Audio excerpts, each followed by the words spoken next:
আসসালামু আলাইকুম সম্মানিত দর্শক। ইসলামের রূহ বা আত্মা এমন একটি গভীর রহস্যময় বিষয়। এটি এমন একটি সত্তা যা আল্লাহ তাআলা সৃষ্টি করেছেন এবং মানুষের মধ্যে স্থাপন করেছেন।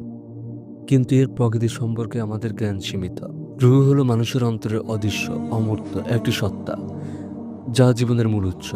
এটি মানুষকে জীবন্ত করে তোলে। শরীর মারা গেলে রূহ দেহ থেকে বের হয়ে যায়। কোরআনে রূহ সম্পর্কে বলা হয়েছে, রূহ একটি গায়েবী বিষয়, অদৃশ্য জ্ঞান। তারা আপনাকে আত্মা রূহ সম্পর্কে জিজ্ঞাসা করে, আপনি বলুন, আত্মা আমার প্রভুর আদেশের অন্তর্ভুক্ত এবং তোমাদেরকে জ্ঞান দেওয়া হয়েছে অল্প আত্মা সম্পর্কে।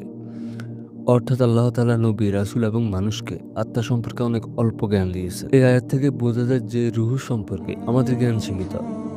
আমরা সবকিছু বুঝতে পারবো না। রূহ কখন সৃষ্টি করা হয়? আল্লাহ তাআলা আদম আলাইহিস সালামকে সৃষ্টি করার সময় রূহ সৃষ্টি করেন এবং তিনি বলেন, অতঃপর আমি তাকে সুবিন্যস্ত করে যখন আমার রূহ থেকে তাতে ফুঁক দিব, তখন তোমরা তার সামনে সিজদায় লুটিয়ে পড়ো।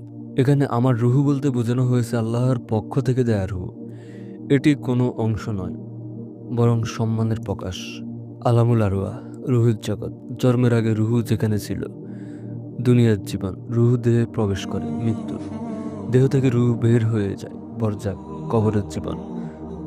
রূহ এখানে অবস্থান করে আখিরাত, কিয়ামতের পর রূহ আবার দেহে ফিরবে বিচারের জন্য। রূহ সম্পর্কে কিছু কথা নবীজি সাল্লাল্লাহু আলাইহি সাল্লাম বলেছেন, যখন গর্ভে সন্তান 40 দিন করে মোট 120 দিন পূর্ণ করে, তখন একজন ফেরেশতা এসে তাতে রূহ ফুঁকে দেয়। রূহ একটি অদৃশ্য বিশেষ সৃষ্টি যা আল্লাহর আদেশের অনুযায়ী কাজ করে।